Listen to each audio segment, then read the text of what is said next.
If you're suffering with long COVID, you'll be all too familiar with the dips that come with this illness. And if you've been following my channel for a little while, you'll also be aware of the kind of somatic work that I purport as being incredibly helpful for recovery. Today, I just wanted to talk about the difference between regulating when you're in a spiral and doing somatic work to try and improve the general baseline of your system. Because these are two very, very different things, and it's important to differentiate between the two of them. So for those of you who don't know, somatic tracking is a nervous system regulation technique that helps you to become more aware of your symptoms and allow you to be less alarmed by them. I've had massive benefits from this technique, and I still use it to this day, and it's backed up by quite a lot of good science, like in the chronic back pain study. Now, the important thing to remember with things like somatic work or other brain retraining techniques is that they are meant to be done when you're in a relatively decent state. So obviously, if you've been struggling with long COVID or ME/CFS, you likely feel that you're never in a semi-decent state. But with respect to your baseline, these techniques are meant to be done when your severity or symptom severity are at a kind of 5 or 6 or lower. And when you're in that kind of 7 to 10 mark, you shouldn't be doing these kind of somatic work because your body is not in a position where it can learn and be curious. So the whole point of doing these somatic techniques is when you're in a curious state. You need to be in a position where you're able to be introspective, where you're able to look at things objectively and not be just swept away with these kind of sensations. And that's why I like to differentiate between these kind of regulation techniques and the kind of somatic techniques when you're trying to improve your baseline. So don't get me wrong, when you're feeling a little bit better, somatic work, doing somatic tracking, brain retraining are incredibly beneficial, and I still continue to do them along with the kind of visualization and other nervous system work, which has been massively helpful. But there is a time and a place for them. I learned this the hard way because after my silent meditation retreat, I was in full-blown breakdown mode, and I was still trying to do kind of somatic work and looking inwards, which was actually very damaging. So in these periods where you're experiencing severe symptoms, all you really need to be doing is focusing on regulation and distraction. You're not trying to make gains in your baseline. You're not trying to improve massively. You're just trying to stabilize and get yourself feeling a little bit better. Now, there's a few things that really have helped me when I've been in a big crash, and they're things that actually affect you on a kind of physiological level. So there's a couple of things that really seem to help. So first of all is gargling, and it sounds stupid and maybe it looks a little bit silly, but when you've been struggling with this for so long, who really gives a shit? So I do this by just getting a little bit of water in my mouth, and then I will lie backwards and lie down, and I will just sit there and I will gargle and make a sort of humming noise for 2 to 3 minutes.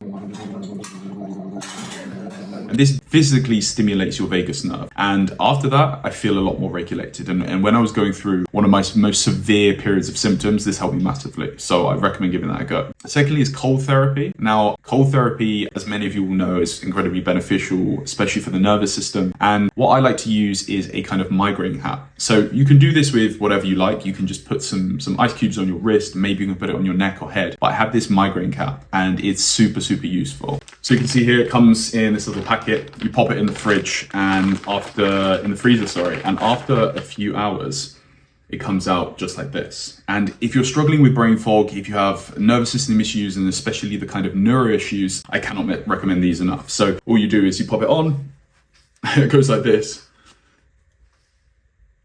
and you can see it covers all parts of your head. It's amazing. It's been such a game changer. And finally is an eye open meditation. So when I came back from the silent retreat and I was having a barrage of symptoms, I just was so panicky and disassociating whenever I closed my eyes, because I think the meditation had triggered that. So for me, closing my eyes was just impossible. And this is the case for other people who experience quite a lot of trauma. I know the case with people with PTSD is very, very common. They can't close their eyes because it doesn't feel safe. So doing a eye open meditation is really helpful. Now, what I like to do is get an object, maybe a glass, maybe some kind of fruit or vegetable, and I will put it down on the table, and I will just watch it. I'll just observe it, watch the different colors, the different textures, how the light bounces off of it, and it gets you out of your body and into the object, so into your environment. And just for a few moments, you can get out of the kind of crash and the symptoms that you're dealing with and get more into the real world. And I found it so helpful. It helps you to harness that focus as well. Is really good when you're in a really dysregulated state. To conclude, don't get me wrong, somatic work is amazing, and it has been the most fundamental part of me getting better. But I wanted to remind people that there is a time and there is a place. I think as somebody who is a chronic obsessor over doing everything perfectly and optimizing and always pushing for improvements and recovery, there is a time and a place where you have to sit back and take stock and be like, okay, this is not the time for doing any sort of somatic work or anything that's going to drive the needle forward. So I think it's important to notice that, to be aware of that, listen to your body. And when you're feeling very dysregulated, realize that you're in a period where you just want to get back to baseline. You're just in a period to regulate and you're not trying to move the needle forwards. And then when you get back and those symptoms are a little bit less severe, then you can start to move things forward again. I hope that was useful, guys. And a quick note for those who would like to access our community On The Mend. So it is a free community you can join. You can get access to resources that have helped me in my recovery from long COVID. And there is also a lovely community in there, people sharing their wins, what's worked for them, what hasn't worked. And yeah, it's something I'm very, very proud of. And